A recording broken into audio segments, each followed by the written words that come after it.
అందరికీ నమస్కారం అండి. మహాభారతాన్ని ఈ రోజు నుంచి మొదటి భాగంగా మీకు అందించబోతున్నాను. చాలా తేలికైన పదాలతోని ఈ జనరేషన్ పిల్లలకి అర్థమయ్యేలాగా చాలా సింపుల్‌గా న్యూ మహాభారతాన్ని చెప్పబోతున్నాను. రవి గావించని చోటు కవి గావించును అని తెలుగులో ఒక నానుడుంది. అంటే ప్రపంచంలో జరిగే అనేక మార్పులు, నేరాలు, ఘోరాలు, న్యాయాలు, అన్యాయాలు సూర్యుడైనా చూడకపోవచ్చేమో కానీ, కవి కంటి నుండి మాత్రం ఏ సంఘటన, ఏ వస్తువు తప్పించుకోలేవని భావన.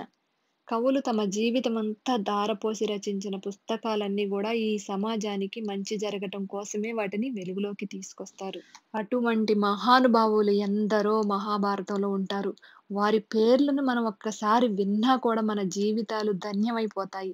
అటువంటి మహాభారతాన్ని న్యూ మహాభారతం అనే పేరుతోని నేను తేలికైన పదాలతోని ఈ జనరేషన్ పిల్లలకి అర్థమయ్యేలాగా చెప్పబోతున్నాను. దయచేసి మీరందరూ మీ పిల్లలందరికీ వినిపించవలసిందిగా నా ప్రార్థన.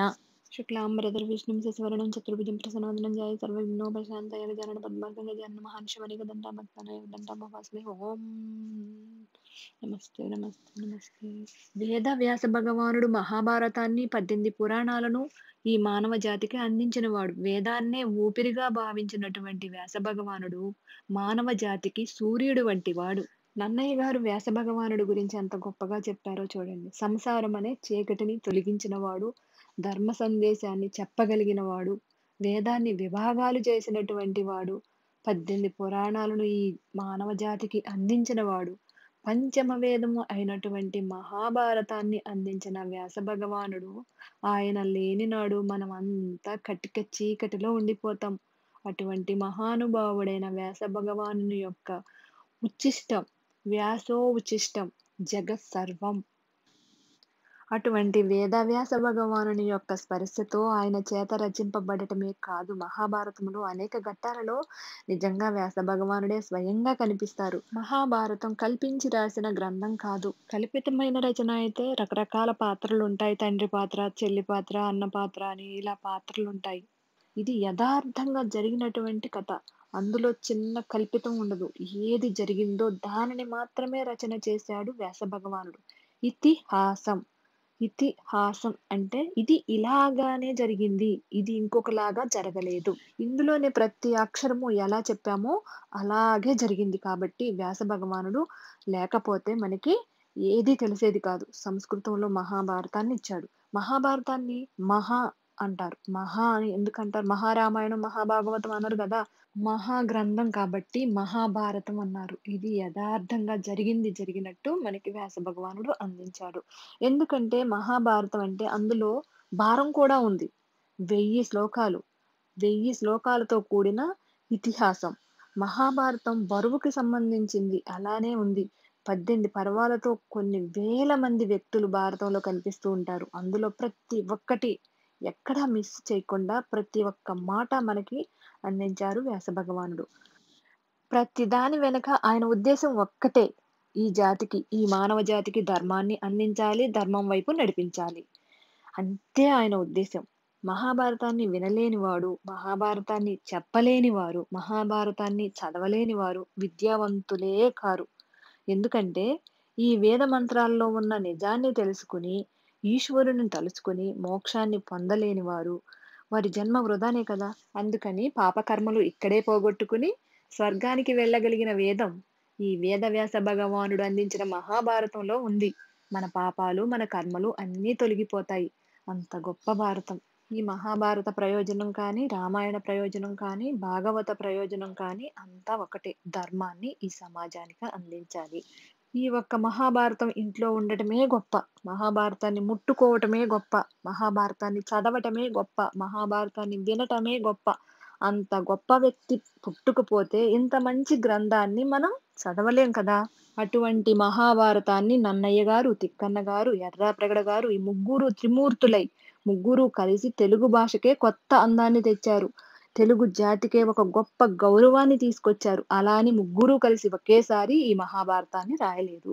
నన్నయ్య గారు తరం అయిపోయిన తర్వాత తిక్కన్న గారు. తిక్కన్న గారు మళ్ళీ పరమపదించిన తర్వాత ఎర్రాప్రగడ గారు. అలా కొన్ని వందల సంవత్సరాల తర్వాత పూర్తిగా మహాభారతం అనేది తెలుగులోకి అనువాదించబడింది. కృతనిశ్చయం కలిగిన మహా గొప్ప గొప్ప రాజులు పుట్టినప్పుడే ఇలాంటి మహాకవులు తయారవుతారు. ఇది మతం అనేది అసలే కాదు. ఇది సనాతన ధర్మం. ఎవరి పని వారిది. ఎవరి వృత్తి వారిది. అంతే తప్ప ఇది మతానికి సంబంధించినది అసలే కాదు. తెలుసుకోవడం అంటే ఏమిటి? ఆచరించటం. ఆచరించటం అంటే వేదం ఏం చెప్పిందో దాన్ని తెలుసుకొని ఆచరించటమే ధర్మం. కర్మలు పండిపోయిన తర్వాత నువ్వు వెళ్ళిపోవచ్చు కానీ నువ్వు చెప్పిన ధర్మం సమాజంలో శాంతిని నెలకొల్పుతుంది. ధర్మం ఏం చెప్తుంది? పెద్దవారు, గొప్పవారు అయిన వాళ్ళు ఎప్పుడైనా సరే బలహీనులను, పేదవాళ్ళను హింస పెట్టొద్దు అని చెప్తుంది. ఎంత గొప్ప ధర్మమో చూడండి. జ్ఞానం అంటే కాంతిరేఖ. సమాజానికి వెలుగు లాంటిది. ఎక్కడ మహాభారతాన్ని చెప్తారో, ఎక్కడ మహాభారతాన్ని జనాలు వింటున్నారో, అక్కడ దేవతల కన్నా కూడా ఎక్కువ సంతోషించేది వ్యాస భగవానుడు. నా జాతి కోసం నేను రాసిన ఈ ధర్మాన్ని వాళ్ళు పట్టుకొని పాటిస్తున్నారనే సంతోషంతో ఆయన పొంగిపోతాడు. వ్యాస భగవానుడు సంతోషిస్తే ఇంకా ఏం కావాలి మనకి ఈ జన్మలో చెప్పండి? అటువంటి మహాభారతాన్ని నన్నయ్య గారు సంకల్పం చేసి దేవతల అనుగ్రహం లేకపోతే అంత పెద్ద మహాభారతాన్ని సంస్కృతంలో ఉన్న దాన్ని తెలుగులో రాయడం సాధ్యం కాదు. నన్నయ్య గారు ఒక మహాపురుషుడు. ఇలాంటి మహాపురుషుడు త్యాగముతో కూడిన జీవితం ఆయనది అని గుర్తించుకోవాలి. నన్నయ్య గారికి ప్రతిఫలాన్ని ఆశించే కోరిక లేదు. ఆయన కారణజనుడు. ఎంత తాపత్రయపడి, ఎంత కష్టపడి, వాళ్ళ శరీరం ఎంత కష్టపెడితేనో వారు తెలుగులో రాయగలిగారు. ఎంతో మంది కవులలో నన్నయ్య గారినే ఆ రాజరాజ నరేంద్రుడు గుర్తించి మహాభారతాన్ని తెలుగులో రాయమని అంటే ఎంత సంతోషించాడో. రాసి రాసి రాసి ఆయన ప్రాణాలు విడిచిపెట్టారు. నన్నయ్య గారు రాసి రాసి చనిపోయిన తర్వాత మళ్ళీ కొన్ని వందల సంవత్సరాలు దాన్ని ఎవ్వరూ కదిలించలేదు. అలా తిక్కన్న గారి కాలంలో మళ్ళీ మహాభారతాన్ని తెలుగులో రాసే అదృష్టం కలిగి తిక్కన్న గారు కొంత భాగాన్ని పూర్తి చేసి ఆయన కూడా చనిపోయారు. ఆయన చనిపోయిన తర్వాత మళ్ళీ కొన్ని వందల సంవత్సరాల తర్వాత ఎర్రాప్రగడ గారి పుట్టిన కాలంలో మళ్ళీ మహాభారతాన్ని తెలుగులో అనువాదించడానికి అవకాశం వచ్చి ఎర్రాప్రగడ గారు పూర్తిగా మహాభారతాన్ని తెలుగులోకి అనువాదం చేశారు. మహాభారతాన్ని తెలుగులో రాయటానికి కవులొక్కటే ఉంటే సరిపోదు.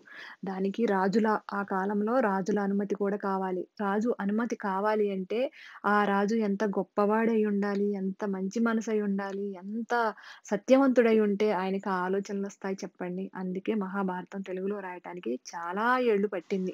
అలాంటి మహాభారతాన్ని ఇయ్యాల మనకి ఇంత తేలికగా దొరుకుతుంది అంటే మనం ఎంత అదృష్టవంతులమో మీరే ఆలోచించుకోండి.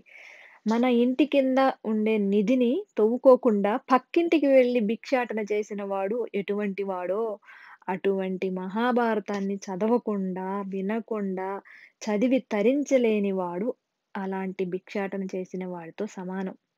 మనం చాలా అదృష్టవంతులం. కొన్ని కోట్ల సంవత్సరాల క్రితం మన పూర్వీకులకి ఇలాంటి అదృష్టం లేకపోయింది. వాళ్ళు వినలేకపోయారు పూర్తిగా మహాభారతాన్ని. కానీ ఎన్నో వందల సంవత్సరాలు గడిచిన తర్వాత రాజరాజ నరేంద్ర అనే మహారాజు గారు పరిపాలిస్తున్న కాలంలో ఆయనకి మహాభారతం, భాగవతం, రామాయణం వినటమంటే చాలా ఇష్టమంట. ప్రతిరోజు వింటూనే ఉంటాడంట. అలాంటి రాజుగారు సంస్కృతంలో ఉన్న మహాభారతాన్ని తెలుగులో రాపించాలి అని ఆలోచన చేశాడు. వెంటనే దేశంలో ఉన్న కవులందరినీ పిలిపించాడు. వారందరిలో ఆయనకి నన్నయ్య గారు నచ్చారు. నన్నయ్య గారు అనేక భాషల మీద పట్టున్న వ్యక్తి. ఆయనకి ఈ భాష వచ్చు, ఆ భాష రాదు అని కాదు. అన్ని భాషల మీద మంచిగా ఆయనకి అవగాహన అనేది ఉన్నది. అంతేకాకుండా నన్నయ్య గారికి ఏ శబ్దాన్ని ఎలా పలకాలో, దాన్ని ఎలా పలికితే దాని ఫలితం వస్తుందో తెలిసిన వ్యక్తి నన్నయ్య గారు. అందుకనే ఆయన గొప్పతనాన్ని వినియోగించుకోవాలి అనుకున్నారు రాజుగారు. ఇందుకనే ఇంతమంది కవులలో ఆయన్ని ఎంచుకున్నారు. ఒక ఎగ్జాంపుల్ కూడా రాజుగారు ఇక్కడ చెప్పారు. రాళ్లలో ఉన్న సాల జ్ఞానాలను రాళ్ల నుండి వేరు చేసి వాటిని తీసుకొచ్చి పూజలు చేసి వాటి అనుగ్రహాన్ని ఎలా అయితే మనం పొందగలుగుతున్నామో అలాగే నన్నయ్య గారి గొప్పతనాన్ని కూడా మనం వినియోగించుకోవాలి. నన్నయ్య గారు గొప్పతనాన్ని రాజుగారు ఎలా పోల్చారు అంటే దైవ సమానులైన సాల జ్ఞానాలతో పోల్చారు. రాళ్లలో ఉన్న సాల జ్ఞానాలను మనం గుర్తించి వాటిని రాళ్ల నుండి వేరు చేసి ఎలా మనం పూజలు చేసి వాటి అనుగ్రహాన్ని పొందుతామో అలాగే నన్నయ్య గారిలో ఉన్న గొప్పతనాన్ని కూడా మనం గుర్తించి, అది మనం వినియోగించుకోవాలి అని సభాముఖంగా అందరికీ తెలియచేశారు. ఒక్క నది ప్రవహించటానికి ఏ ప్రతిఫలాన్ని, పారితోషకాన్ని తీసుకోదో, అలాగే నన్నయ్య గారు గూడా ఏ ఫలితాన్ని ఆశించకుండా మహాభారతాన్ని తెలుగులో రాశారు. ఎంత నిష్టగా జీవితాన్ని గడిపారో చూడండి. వాళ్ళు సంపాదించిన జ్ఞానాన్ని తర్వాత తరాలకి, లోకానికి అందించటమే తమ కర్తవ్యం అని భావించి, ఇలా ప్రతిరోజు ప్రవచనాలు చెప్పటం వలన వాళ్ళ గొంతు పాడైపోతుందని తెలిసినా, హృదయం గాయపడుతుందని తెలిసినా, ఆయుష్ క్షీణిస్తుందని తెలిసినా కూడా, వారిలో ఉన్న విద్యని 10 మందికి పంచటమే ధర్మం. త్యాగంగా జీవించాలి, 10 మందికి ఉపయోగపడాలి. అదే ధర్మం, అదే ఆచారం అని వాళ్ళు గట్టిగా నమ్మిన మహానుభావులు. కాబట్టే నన్నయ్య గారు అంత గొప్ప మహాభారతాన్ని తెలుగులో రాయగలిగారు. ఒక్కసారి మీరు ఊహించుకోండి. తెలుగులో రాయటం అన్నది అంత ఈజీ అయిన పనైతే కాదు. అది ఎంత పరమాత్ములైతేనో దాన్ని తెలుగులోకి అనువాదించగలరు. వ్యాస భగవానుడు నిజంగా భగవత్ స్వరూపుడు కాబట్టే ఆయన 18 పురాణాలను రాయగలిగాడు. ఆ సంస్కృత భాషలో ఉన్న పదాలని మనకి అర్థమయ్యేలాగా రాయడం అనేది అంత తేలికైన విషయం అయితే అస్సలే కాదు. ఎంత పుణ్యాత్ములు, ఎంత పరమ పురుషులు నడిచిన నేలండి మనది. మనం ఎంత అదృష్టవంతులం. మన దేశంలో ఏ ఇద్దరు కూడా భార్యాభర్తలవ్వనియ్యండి, అన్నదమ్ములవ్వనియ్యండి, రాజీ పడి జీవితాన్ని నడపటమే తప్ప, ఘర్షణ పడి విడిపోవటం అన్నది తెలియని ఏకైక జాతి ప్రపంచ పటంలో భారత జాతి ఒక్కటే గుర్తుపెట్టుకోండి. నన్నయ్య గారు మొట్టమొదటి మాట సంస్కృతంలో దేవతల్ని ఆరాధించి ఒక పద్యాన్నయితే సంస్కృతంలో రాశారు కదా! అది కూడా అందులో కూడా ఆయన స్వార్థము కించిత్తు కూడా లేదు. ఈ మహాభారతం విన్నవారికి, చదివిన వారికి, చెప్పిన వారికి కూడా మీరు రక్షణగా ఉండాలి స్వామి. అలాగే వారి జీవితంలో సంతోషంగా ఉండాలి. ఎన్నో లక్షల జన్మల పుణ్యఫలం వాళ్ళకి దక్కాలి అని నన్నయ్య గారు ఆ త్రిమూర్తులను వేడుకొని సంస్కృతంలో ఆ పద్యాన్ని రాశారట. ఎంత గొప్ప సంస్కారమో కదా! మన జాతికున్న వైభవం అలాంటిది.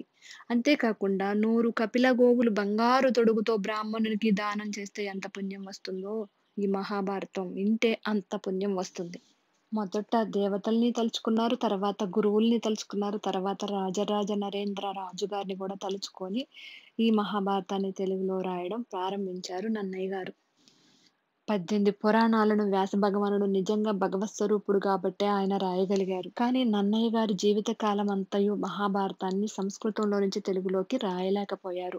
ఆయన పరమపదించిన తర్వాత మళ్ళీ కొన్ని వందల సంవత్సరాలు ఏ రాజుగారు గూడా దాన్ని కదిలించలేదు. ఎందుకంటే మహాభారతాన్ని తెలుగులోకి రాయమని చెప్పటానికి రాజుగారి చేతిలోనే పర్మిషన్ ఉంటుంది కాబట్టి ఆయన చెప్తేనే కవులు రాయగలరు. మళ్ళీ అలాంటి పుణ్యపురుషుడు, పరమాత్ముడు పుట్టలేదు, రాయలేదు. కొన్ని వందల సంవత్సరాల తర్వాత మళ్ళీ తిక్కన్న గారి కాలంలో రాజుగారికి ఆ ఆలోచన వచ్చి తిక్కన్న గారి చేత మళ్ళీ కొంత భాగాన్ని రాయించారు. తిక్కన్న గారు మళ్ళీ పరమపదించిన తర్వాత ఎర్రాప్రగడ గారి కాలంలో ఈ మహాభారతాన్ని పూర్తిగా తెలుగులోకి అనువాదించటం జరిగింది. నన్నయ్య గారు, తిక్కన్న గారు, ఎర్రాప్రగడ గారు ఇలా ముగ్గురు కవులు కలిసి సంస్కృతంలో ఉన్న మహాభారతాన్ని తెలుగులోకి అనువాదం చేశారు. మనంత అదృష్టం మన పూర్వీకులకి లేదు. ఎందుకంటే వాళ్ళు మహాభారతాన్ని పూర్తిగా వినలేదు. కొన్ని వందల, వందల, వందల, వందల సంవత్సరాలు కూడా మహాభారతం కంప్లీట్ అవ్వలేదు కాబట్టి తెలుగులోకి వాళ్ళు వినలేకపోయారు. మనం నిజంగా చాలా అదృష్టవంతులం కాబట్టే ఈ రోజున మనం పూర్తిగా మహాభారతాన్ని వినగలుగుతున్నాం, చదవగలుగుతున్నాం, చెప్పగలుగుతున్నాం. నన్నయ్య గారు మొదటిసారి రాస్తున్నారు.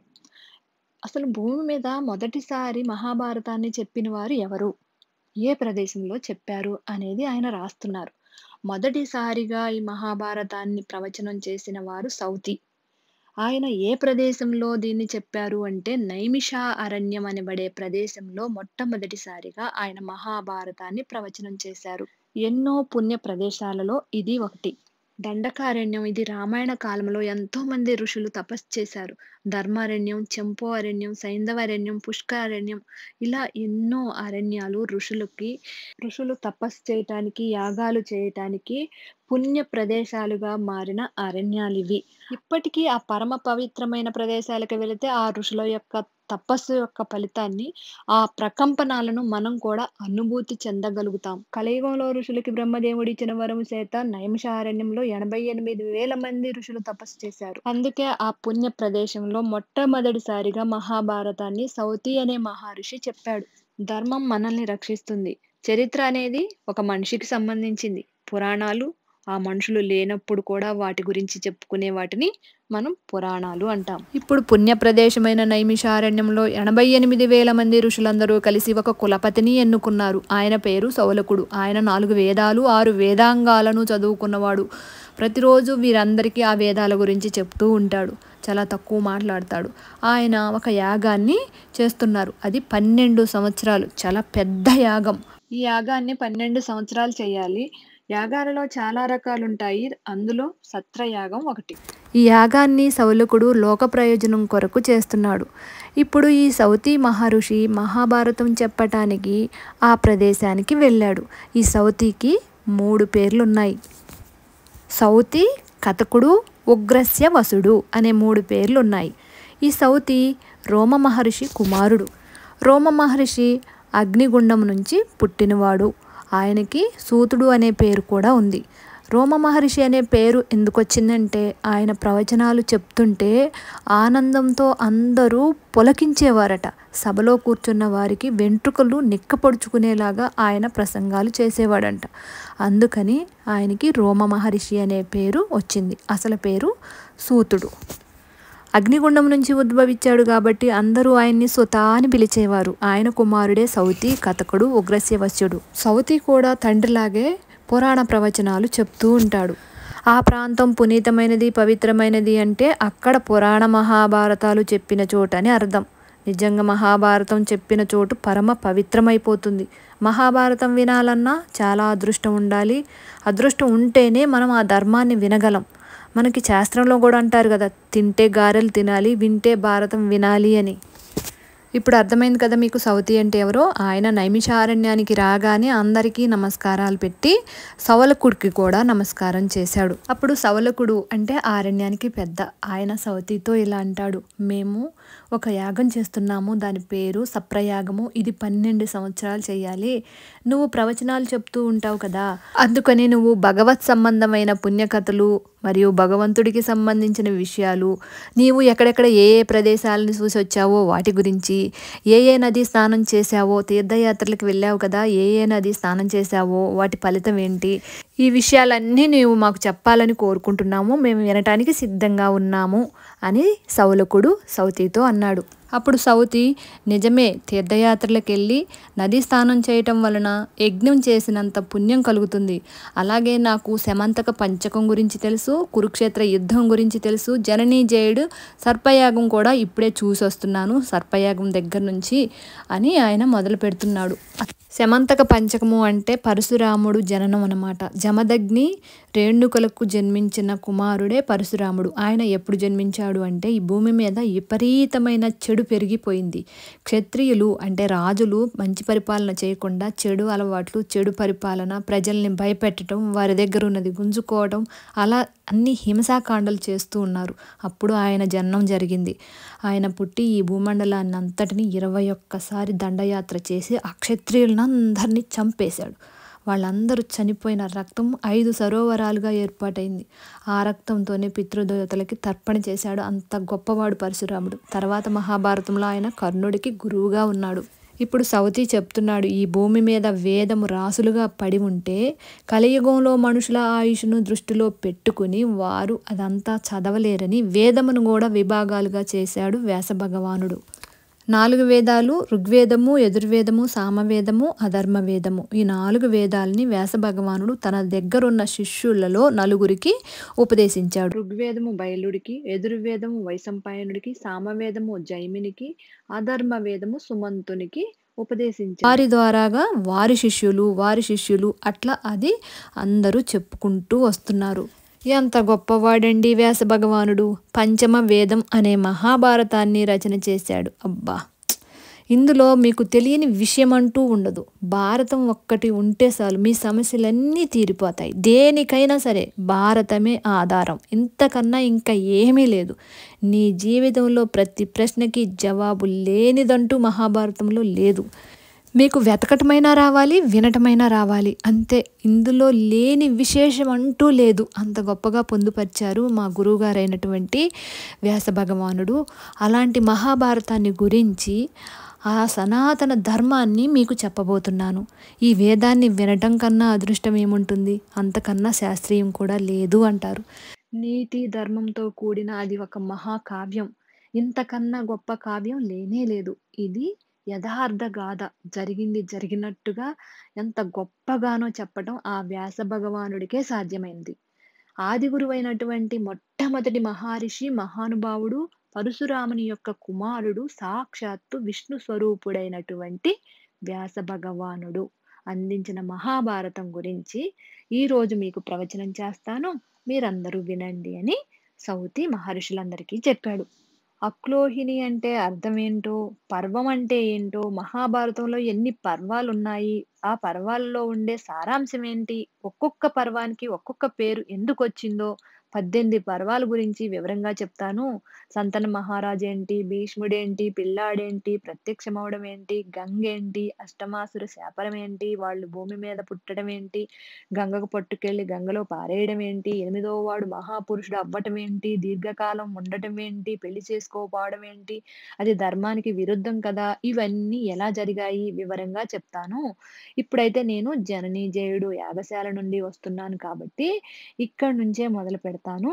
జననీజేయుడు యాగశాల నుంచి వచ్చాను అని కథ చెప్పటం ప్రారంభించాడు. ఉగ్రస్య వసుడు, సౌతి, కథకుడు ఈ 3 పేర్లు ఆయనయే. అసలు ఈ జననీజేయుడు ఎవరు అంటే పాండవుల వంశంలో 5వ తరానికి చెందినవాడు. పాండురాజు కుమారుడు అర్జునుడైతే అర్జునుడి కుమారుడు అభిమన్యుడు కాబట్టి అభిమన్యుడు కుమారుడు పరీక్షిత్తు. పరీక్షిత్తు కుమారుడే జననీజేయుడు. అప్పుడే జననీజేయుడు యాగశాల నుంచి వచ్చిన సౌతి ఆ యాగశాల ఘట్టాల గురించి చెప్పటం మొదలుపెట్టాడు. జననీజేయుడు అనే ఒక రాజు చంద్రవంశంలో పాండవుల యొక్క వంశానికి వారసుడిగా జన్మించాడు. ఒక గొప్ప యజ్ఞాన్ని చేశాడు. ఆ యజ్ఞం తన కోసం కాకుండా ఆ రాజ్యంలో ఉన్న ప్రజలందరూ సంక్షేమంగా ఉండాలి అని యజ్ఞం చేశాడు. అసలు నిజంగా మహాభారతానికి ఒక గమ్మత్తేంటంటే కుక్క పాత్రతోనే ప్రారంభమవుతుంది. చివరిలో గూడా మళ్ళీ ఒక కుక్క.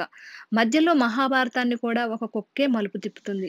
ఏకలవ్యుడు కుక్క నోట్లో 6 బాణాలు కొట్టి ఉండకపోతే మహాభారతం వేరేలాగా ఉండేది కాబట్టి కుక్కే భారతాన్నంతటిని తిప్పేది. అది ఒక విచిత్రం. కుక్క పాత్రకి, భారతానికి అంత దగ్గర సంబంధం ఉంది. అలా జననీజయుడు యజ్ఞం చేస్తుంటే అక్కడికి ఒక కుక్కొచ్చింది. పవిత్రమైన చోటికి కుక్క రాకూడదు. అది దేవతల కుక్కైనా సరే. జననీజయుడు తమ్ముళ్ళు అది చూసి వాళ్ళు కూడా చాలా గొప్పవాళ్లే. క్షత్రియ రాజకుమారులు ముగ్గురు. శ్రితసేనుడు, ఉగ్రసేనుడు, భీమసేనుడు వీరు ముగ్గురు జననీజయుడి తమ్ముళ్ళు. వీరు ముగ్గురు కలిసి దేవతల కుక్క అయిన సరమ కుమారుడు సారమేయము దాని పేరు. చిన్న బుడ్డి కుక్క. ఈ ముగ్గురు కలిసి దాన్ని కొట్టి తరిమారు. అప్పుడది ఏడుస్తూ వాళ్ళ అమ్మ దగ్గరికి వెళ్ళింది.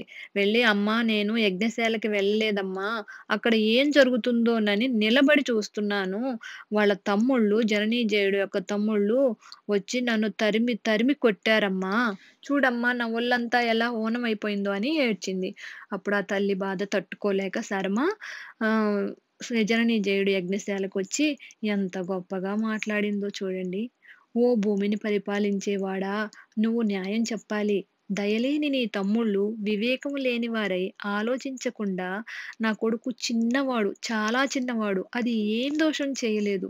యాగశాల దగ్గరికి కూడా రాలేదు. ఎవ్వరినీ ముట్టుకోలేదు.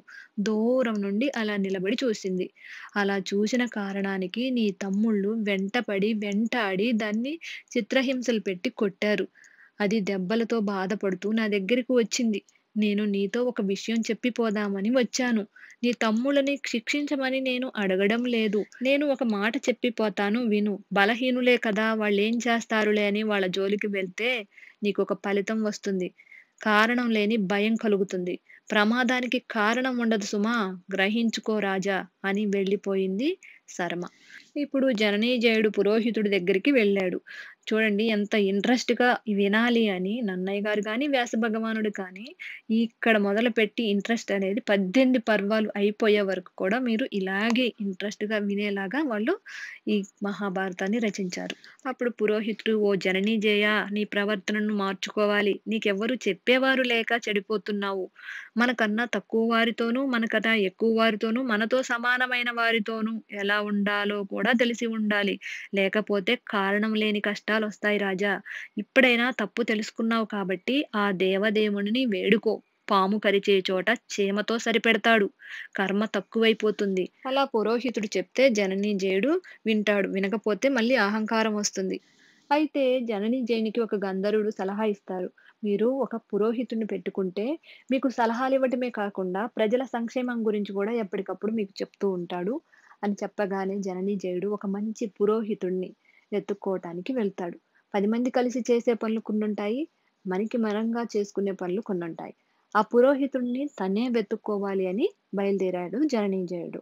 అలా వెళ్తున్నాడు. ఆ పురోహితుడు ఎలా ఉండాలి అంటే చిన్న చిన్న తప్పులు చేసినా కూడా ఆయన తపోబలంతోని వాటిని సరిజేయగలిగిన వాడై ఉండాలి అని ఆయన పురోహితుడిని వెతుక్కుంటూ వెళ్తున్నాడు. అలా ఒక నది ఒడ్డుకి వెళ్ళాడు. ఇప్పుడు ఆ నది ఒడ్డున రాజుగారికి ఒక గ్రామం కనిపించింది. దాని పేరు మునిపల్లె. అక్కడ ప్రజలు సాధారణంగా ఎలా జీవిస్తున్నారు అంటే గుండె నిండా ఈశ్వరుని పెట్టుకొని, మట్టితో కట్టిన ఇల్లు, ఆ ఇంటి చుట్టూ తోరణాలు చాలా బావుంది. చాలా ప్రశాంతమైన జీవితాన్ని గడుపుతున్నారు అక్కడ ప్రజలు. ఇప్పుడు ఆ ఊరిలో రాజుగారికి ఒక బ్రాహ్మణుడు కనిపించాడు. ఆయన పేరు శృతస్రవసుడు. ఆయన కుమారుడి పేరు సోమశ్రవసుడు. కుమారుడు చాలా తపస్థుడు, గొప్పవాడు. తండ్రి కన్నా గూడా గొప్పవాడు. అప్పుడు రాజుగారు చిన్నగా అడుగుతాడు బ్రాహ్మణుడిని, "నీ కుమారుడిని నా వెంట నాకు రక్షణగా పంపగలవా? నా వంశం నిలబడుతుంది. నాకు రక్షణగా ఉంటాడు. నన్ను రక్షిస్తుంటే నేను ప్రజలను రక్షిస్తాను" అని అడిగాడు. "నువ్వు నాపై దయతో, ప్రేమతో నీ కుమారుడిని నా వెంట పంపిస్తే నా ప్రజలకు నేను మంచి చేయగలుగుతాను" అని చెప్తే అప్పుడు శృతస్రవసుడు సంతోషించాడు. రాజుతో కుమారుడిని పంపించటానికి ఒప్పుకున్నాడు. ఆ తండ్రి కొడుకుని త్యాగం చేసి రాజుగారెమ్మటి పంపించాడు. అలా సోమశ్రవసుడిని తీసుకొచ్చుకున్న జనమేజయుడు రాజ్యాన్ని పరిపాలిస్తున్నాడు. అలా రాజ్యాన్ని పరిపాలించుకుంటున్న జనమేజయుడి దగ్గరికి ఒకరోజు ఉదంకుడు వచ్చి సర్పయాగం చేయమంటాడు. ఉదంకుడు సర్పయాగం ఎందుకు చేయమంటున్నాడు అనేది చెప్తాను. మహానుభావుడు వ్యాస భగవానుడు వేదాన్ని 4 వేదాలుగా విభజించాడని మనం ఫస్ట్‌లోనే చెప్పుకున్నాం కదా! ఋగ్వేదాన్ని బైలుడికి చెప్పాడు. యజుర్వేదాన్ని వైశంపాయనుడికి చెప్పాడు. సామవేదాన్ని జర్మికి చెప్పాడు. అధర్మ వేదాన్ని సుమంతునికి ఉపదేశించాడు. ఈ నలుగురు శిష్యుల వలన ఇంకా చాలా మంది శిష్యులు తయారు చేశారు. మళ్ళీ ఈ వేదాన్ని భాగాలన్నీ వారి శిష్యులకు కూడా చెప్పారు. ఆ నలుగురు శిష్యుల్లో బైలుడు ఉత్తముడు, వినేయుడు అంటే వినయంతో ఉండేవాడు. భాగవతాన్ని మాత్రం వ్యాస భగవానుడు తన కుమారుడైన సుఖబ్రహ్మకి ఉపదేశించాడు. సుఖబ్రహ్మ దానిని పరీక్షిత్ మహారాజు అంటే జనమేజయుడి యొక్క తండ్రికి భాగవత ప్రవచనం చేశాడు. భారతాన్ని మాత్రం అగ్నిగుండం నుంచి వచ్చిన సూతుడికి ఉపదేశించాడు వ్యాసుడు.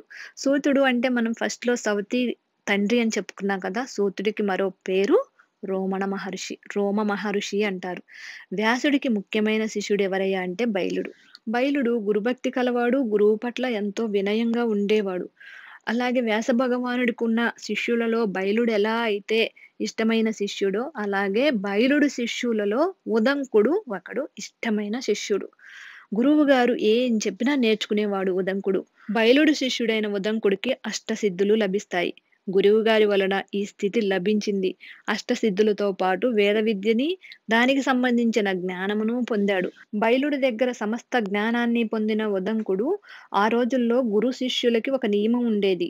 అన్నీ నేర్చుకున్న తర్వాత గురువు అడగకపోయినా కూడా గురుదక్షిణ అనేది ఖచ్చితంగా ఇవ్వాలి. అది నియమం. "గురువుగారు, నేను మీ దగ్గర ఇన్ని నేర్చుకున్నాను. మీకు గురుదక్షిణ ఇవ్వకుండా ఎలా వెళ్తాను? ఏదో ఒకటి కోరుకోండి గురువుగారు" అంటే బైలుడు ఏం మాట్లాడలేడు. అప్పుడు ఉదంకుడు గురువుగారి భార్యని చూస్తూ, "అమ్మా, మీరైనా ఒక కోరిక కోరుకోండమ్మా. గురువుగారు ఏది వద్దు అంటున్నాడు" అని అడిగాడు. అప్పుడు ఆమె అంటుంది, "పక్కనే రాజ్య పరిపాలన చేస్తున్న భూష్య మహారాజు గారి భార్య చెవి పోగులు కావాలి. అవి చాలా శక్తిమంతమైనవి. అంతేకాకుండా రాజుగారి భార్య దేవతా స్వరూపిణి. అందుకే ఆమె చెవి పోగులు కావాలని అడిగింది." సరేనని ఉదంకుడు వెళ్లి రాజుగారికి అంతా చెప్పాడు. "రాణిగారి పోగులు కావాలి. నేను గురుదక్షిణగా ఇవ్వాలి" అని అడుగుతాడు. "సరే, నువ్వేం నేర్చుకున్నావో నాకు 4 మాటలు చెప్పబోయ్ అన్నాడు రాజుగారు. సరేనని ఉదంకుడు 4 మంచి మాటలనేవి చెప్తే రాజు సంతోషిస్తాడు. గురువు దగ్గర విద్య నేర్చుకోవటానికి వచ్చిన శిష్యుల దగ్గర ఏమీ ఉండదు కాబట్టి అక్కడ పరిపాలిస్తున్న రాజుల దగ్గరికి వెళ్లి ఎంతో కొంత దక్షిణ తీసుకొచ్చి గురుదక్షిణగా ఇవ్వడం అనేది తప్పేమీ లేదు. అది సత్యం.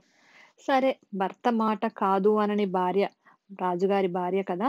చెవిపోగులు ఇచ్చేస్తుంది. సరే, వెళ్ళే ముందు కొంచెం అన్నం తినేసి వెళ్ళు అన్నాడు రాజుగారు. బ్రహ్మచారివి కదా! ఎక్కడ చేస్తావు భోజనం? అన్నం తినేసి వెళ్ళు అంటారు. భోజనం చేస్తుంటే ఉదంకుడికి అన్నంలో వెంట్రుకొస్తుంది. ఇంకేముంది, కోపంతో రాజుని శపిస్తాడు. నీ కళ్ళు పోవుగాక అని. అప్పుడు రాజుగారు బాధపడి, ఓ బ్రహ్మచారి ఉదంకా, నీవు పెట్టిన శాపం వలన నన్ను శిక్షించలేదు, ప్రజలను కూడా శిక్షించావు. కళ్ళు లేకుండా నేను ఎలా పరిపాలించగలను చెప్పు? అమాయకులకు ఎందుకు ఈ శిక్ష పడాలి అని రాజుగారికి కూడా కోపం వచ్చి ఉదంకుడిని శపించాడు. నీకు సంతానం కలగకుండా ఉండుగాక అని శపించాడు. అసలు సంతానం కలగకపోతే ఉదంకుడి జన్మే వేస్ట్ అయిపోతుంది.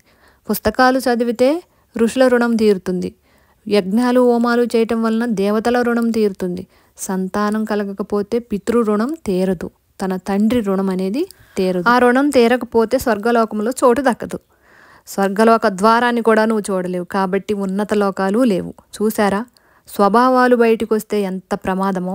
కోపం అనేది బయటకు వచ్చినప్పుడు ఇన్నిన్ని ప్రమాదాలు జరుగుతుంటాయి. మీ స్వభావాన్ని మీరు తెలుసుకోవడం అనేది చాలా ముఖ్యం. ఆ స్వభావాన్ని గెలవడం ఎంతో సాధన చేస్తే కానీ మన స్వభావంలో మార్పు అనేది రాదు. అలా శాపాలు పెట్టుకున్నాక అయ్యో అయ్యో అయ్యో రామా, ఎంత దూరం శపించుకున్నాము అని రాజుగారు అంటాడు, ఉదంకుడు కూడా అంటాడు. అప్పుడు రాజుగారు అంటాడు ఉదంకుడితో, నీ శాపాన్ని ఉపహరించుకో, ఏదో కొన్ని రోజులకి పరిమితం అన్నట్టు నువ్వు అను అంటాడు. చూసారా, ఇక్కడ కూడా మాటకి ఎంత శక్తి ఉందో, ప్రతి మాటకి ఎంతో శక్తి ఉంది అని మహాభారతం చెప్తుంది. అస్త్ర శస్త్రాల కన్నా కూడా మాట గొప్పది. వాళ్ళకి ఆ మాటలు ఎందుకు వారి నోటి వెంట వచ్చాయో, ఏం జరుగుతుందో చూద్దాం. పైకి కనపడినట్లు లోపల ఉండరు అన్నదే స్వభావం. శాపాలైతే తీసేసుకున్నారు. ఉదంకుడు బ్రాహ్మణుడు కాబట్టి ఆయన మనసు లోపల వెన్నపోసలా ఉంటుంది కాబట్టి రాజుగారికి ఇచ్చిన శాపాన్ని ఆయన అయితే వెనక్కి తీసుకోగలడు. కానీ రాజుగారి మనసు పైకి బాగుంటుంది కానీ లోపల కఠినంగా ఉంటుంది కాబట్టి రాజుగారు శాపాన్ని వెనక్కి తీసుకోలేరు. సరే, ఏం జరిగితే అదే జరుగుతుందిలేమని చెప్పి ఉదంకుడు పోగులు తీసుకొని వెళ్తున్నాడు. కొద్ది దూరం వెళ్ళగానే సాయంత్రం అవుతుంది. సాయంత్రం అవ్వగానే సంధ్యావందనం చేయాలి. అప్పటి రోజుల్లో సంధ్యావందనానికి చాలా ఇంపార్టెంట్ ఇది. సంధ్యావందనం చేయాలి అంటే స్నానం చేయాలి కదా అని చెప్పి దగ్గరలో ఉన్న చెరువు దగ్గరికి వెళ్ళి గట్టు మీద పోగులు పెట్టి సూర్య నమస్కారాలు, స్నానం చేసి సూర్య నమస్కారాలు చేస్తుంటే తక్షకుడు నగ్నంగా బట్టలేమీ లేకుండా వచ్చి ఆ పోగులనేవి ఎత్తుకెళ్తాడు. పాము రూపంలోకి మారి పుట్టలోకి పారిపోతాడు. ఉదంకుడికి ఉన్న శక్తితోని ఆ పోగులని తర్వాత ఎప్పుడైనా తీసుకోవచ్చు. కానీ ఇక్కడ గురువుగారి భార్య గడువు పెట్టింది. 4 రోజులలోగా నేను చేసే పూజలు హోమాలు పూర్తవుతాయి.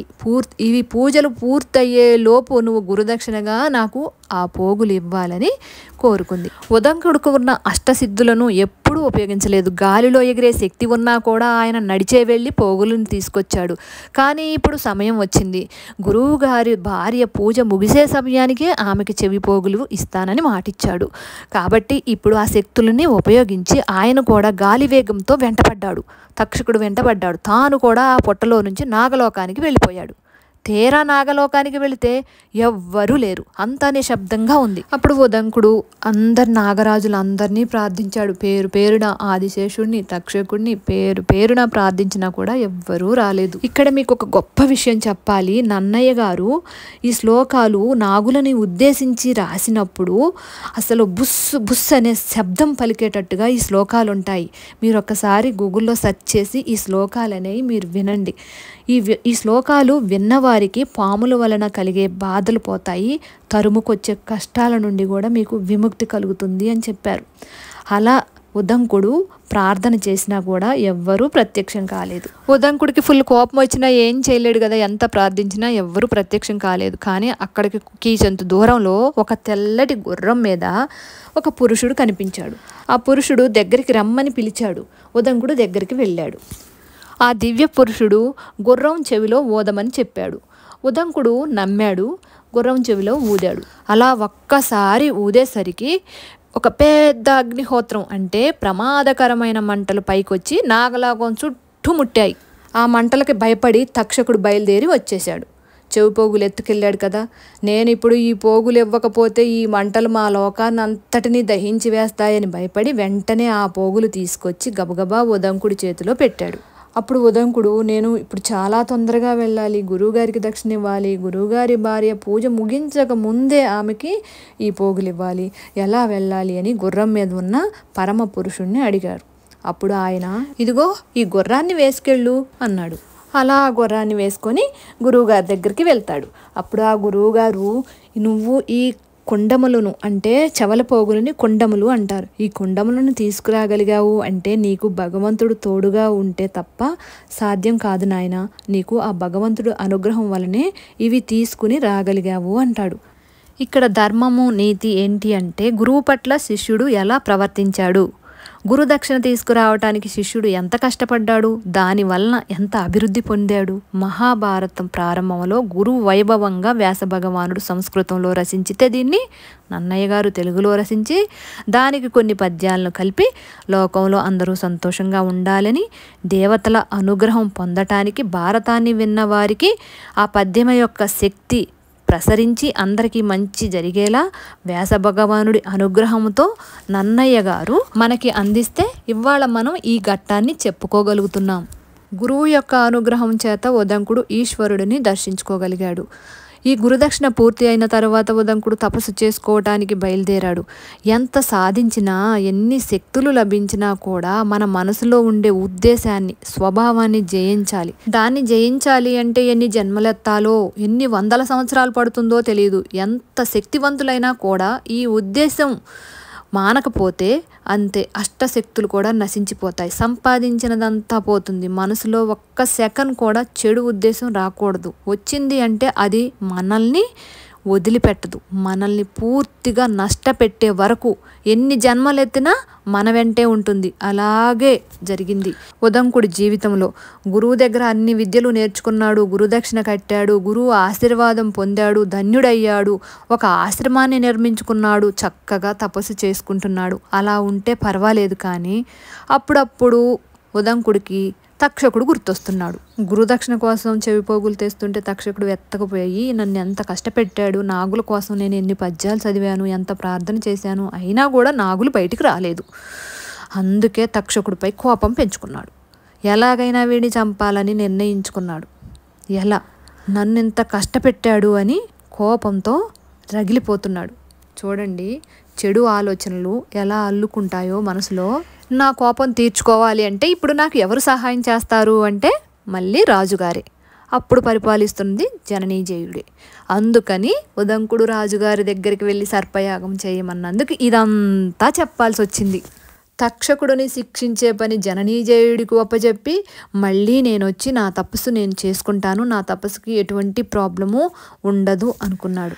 తక్షకుడిని శిక్షించాలి అంటే జననీజయుడికి ఫుల్ కోపం రావాలి. ఆ కోపంలో తక్షకుడు లాంటి పాములన్నీ నశించిపోవాలి. నాగవంశం అంతా నశించాలి అంటే ఒక గొప్ప మాస్టర్ ప్లాన్ రెడీ చేయాలి, పథకం పన్నాలి అనుకుని వెంటనే రాజుగారి దగ్గరికి వెళ్తాడు.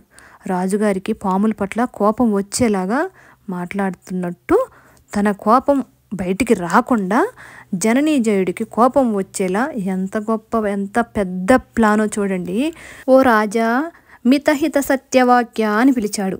ఇందులో ఎంత అర్థం ఉందో చూడండి. మిత అంటే ఎక్కువ మాట్లాడకుండా ఉండేవాడు, తక్కువ మాట్లాడేవాడు. హిత అంటే నా మాట కాదు అననివాడు. సత్య అంటే నిజమే మాట్లాడేవాడు అని పొగుడుతున్నాడు రాజుని. మీరు గమనించండి, మనతో పనులు చేయించుకోవడానికి వచ్చేవారు మాటలు చాలా జాగ్రత్తగా ఉంటాయి. రాజుగారికి తక్షకుడు చేసిందంతా చెప్పాడు. ఏముందిలే, నాకు జరిగితే జరిగిందిలే కానీ మరి ఇంకా కోపం రావాలి కదా రాజుగారికి. తక్షకుడిని చంపేంత కోపం రావాలి అంటే ఇంకొక పెద్ద ప్లానే వేయాలి. నన్ను కష్టపెడితే పెట్టాడులేండి, ఏదో నాకైతే జరిగింది, తక్షకుడు నన్ను అయితే ఇంత కష్టపెట్టాడులే కానీ మీ నాన్నగారిని చంపింది కూడా తక్షకుడే. చూడండి ఎంత గొప్పగా చెప్పాడో ఈ మాటలు. నాకు మాత్రమే తక్షకుడు అపకారం చేయలేదు, మీ భరత వంశాన్ని పెంచినవాడు సాక్షాత్తు నీ తండ్రి, సకల ప్రజల హితము కోరినవాడు, ఈ రాజ్యాన్ని పరిపాలించినవాడు, అర్జునుడితో సమానమైన వాడు నీ తండ్రి పరీక్షిత్ మహారాజు. తన భయంకరమైన విషము చిమ్మి ఈ తక్షకుడే చంపేశాడు. నీ తండ్రి ఇంకా ఎంతకాలం రాజ్య పరిపాలన చేసేవాడు? ఈ తక్షకుడు చంపబట్టే కదా చనిపోయాడు. నీ తండ్రిని ఈ తక్షకుడే పొట్టన పెట్టుకున్నాడు అనేసరికి జననీజయుడికి విపరీతమైన కోపం వచ్చింది తక్షకుడి పైన.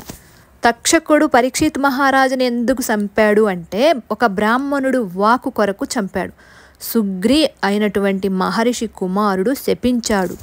ఒకరోజు మీ నాన్నగారు అడవికి వెళ్ళారు. వేటాడడం అంటే మీ నాన్నగారికి కూడా చాలా ఇష్టం. పాండురాజు గారి లాగే, మీ ముత్తాత గారి లాగే మీ నాన్నగారికి కూడా వేటాడటం అంటే చాలా ఇష్టం.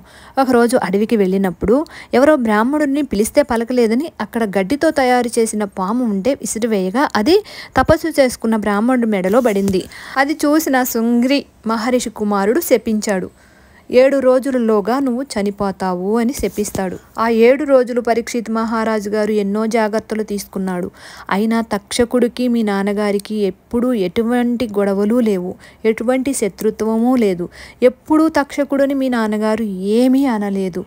అయినా కూడా తక్షకుడు 7వ రోజు మాయ రూపంలో వచ్చి మీ నాన్నగారిని విషం చిమ్మి చంపేశాడు. శృంగి అనే మహర్షి కుమారుడు శపిస్తే మాత్రం తక్షకుడు ఎందుకు చంపాలి?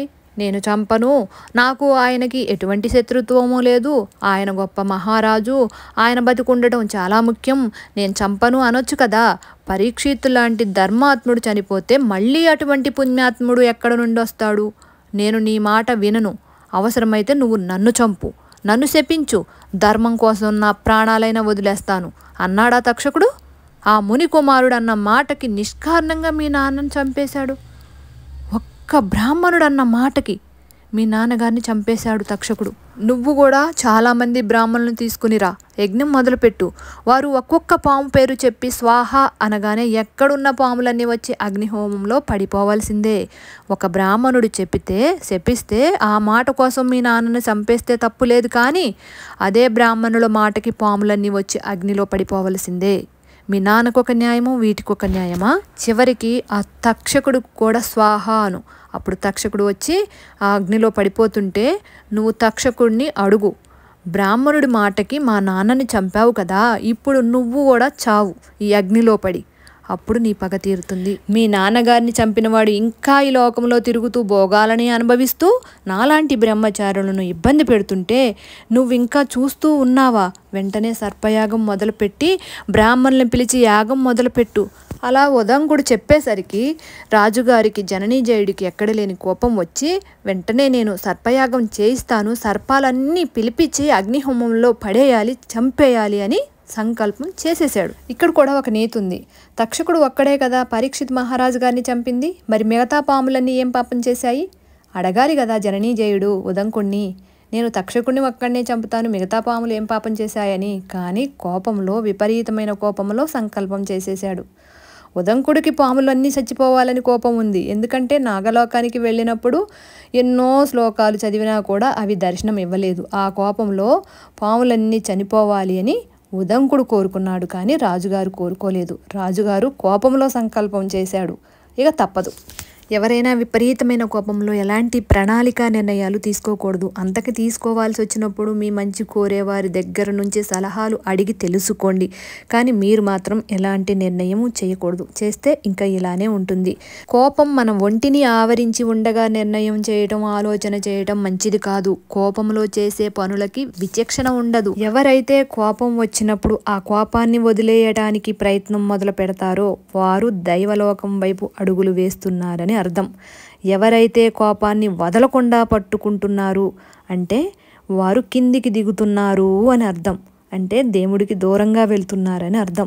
ఇంకా ఎన్నో జన్మలు పుట్టి పుట్టి పుట్టి పుట్టి పుట్టి ఈ భూమి మీదనే ఉండిపోతారు. మన మనసే మనకి నిచ్చెన. మనం పైకెక్కాలా దిగాలా మీరే ఆలోచించుకోండి. మన ప్రవర్తన మీదనే ఆధారపడి ఉంటుంది. మీరు మాట్లాడే ప్రతి మాట ఆలోచించుకొని మాట్లాడండి. మనం పైకి ఎక్కుతున్నామా దిగుతున్నామా?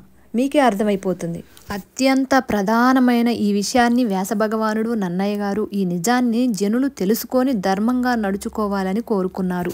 మీరు దీనిలో సందేశాన్ని తెలుసుకుని ఆలోచించి నిర్ణయం తీసుకుంటే దీని వలన అమృతాన్ని పొందవచ్చు. మహాభారతంలో ప్రత్యేకించి ఈ ఘట్టంలో తెలియజేసింది కోపాన్ని ఈ జీవుడు పట్టుకొని పోకుండా ఎలా కంట్రోల్ చేసుకోవాలి అన్నది వ్యాసభగవానుడు నన్నయ్య గారు తెలియచేశారు. ఈ విషయాలన్నీ నన్నయ్య గారు రాస్తున్నారు. నైమిషారణ్యంలో సౌతి అని మహర్షి మొట్టమొదటిసారిగా మహాభారతాన్ని చెప్తున్నాడు కదా. ఇవన్నీ చెప్తుంటే అక్కడ ఋషులు ముక్కు మీద వేలేసుకున్నారు. అయ్యో ఎంత మాట, జననీజయుడు సర్పయాగం చేస్తున్నాడా, సర్పయాగం మొదలుపెట్టాడా, అందులోకి పాములన్నీ వచ్చి పడిపోతాయా అని ఆశ్చర్యపోయారు. అగ్నిదేవుడికి ఒక లక్షణం ఉంది, అగ్నిలో ఏది వేసినా సరే తీసుకెళ్ళి దేవతలకు ఇస్తాడు. అది అవ్యమైన కవ్యమైన. అవ్యము అంటే దేవతలకు ఇచ్చేది, కవ్యము అంటే పితృదేవతలకు ఇచ్చేది. మంత్రాలతో వీటిని వారికి అందజేయమని చెబితే అగ్నిదేవుడు తీసుకెళ్ళి వారికి అందజేస్తాడు. ముక్కు మీద వేలేసుకున్న మహర్షులు ఒక డౌట్ వస్తుంది, ఇప్పుడు సర్పయాగంలో పడిపోయిన పాములన్నీ తీసుకెళ్ళి అగ్నిదేవుడు ఎవరికిస్తాడు? అలా విషం కక్కుతూ పాములన్నీ పడిపోతే ఎంత వాసన వస్తుంది. అసలు అగ్నిదేవుడు ఎలా కాల్చాడు పాముల్ని? మరి సర్పాలన్నీ అలా కాలిపోతే ఇంకా భూమి మీద పాములు ఉండకూడదు కదా, పాముల జాతి అంతరించిపోవాలి కదా. మరి ఇంకా కొన్ని పాములు ఉన్నాయంటే యజ్ఞం పూర్తి కాలేదు కదా. అయితే ఆ యాగం ఖచ్చితంగా మధ్యలోనే ఆగిపోయింది. అలా ఎందుకు ఆగిపోయింది? ఆ యాగం మధ్యలో ఆగిపోయింది అంటే జననీజయుడికి కోపం తగ్గిపోయిందా? అందుకే ఆ యాగాన్ని మధ్యలోనే ఆపేశాడా? అబ్బబ్బా, ఈ విషయాలన్నీ మాకు తొందరగా చెప్పండి సౌతి మహర్షి అని ఆ ఋషులందరూ అడుగుతారు. మాకు బాగా అర్థమయ్యేలాగా చెప్పండి, మేము వింటాము అంటారు. ప్రశ్న మొదలైన చోటే జవాబు కూడా మొదలవుతుంది. ఆ సర్పయాగం ఎందుకు ఆగిపోయింది, ఎవరొచ్చి ఆప్ చేశారు, అసలు అగ్నిదేవుడు సర్వభక్షకుడు ఎలా అయ్యాడు అంటే భృగు మహర్షి కథ చెప్పాల్సిందే. ఓకే ఫ్రెండ్స్, ఈ వీడియో ఇప్పటికే చాలా లెంతీ అయిపోయింది. నెక్స్ట్ వీడియోలో మరి కొంత భాగాన్ని చెప్తాను. ఈ వీడియో మీకు వర్త్ అనిపిస్తే like and share, subscribe my channel, support me.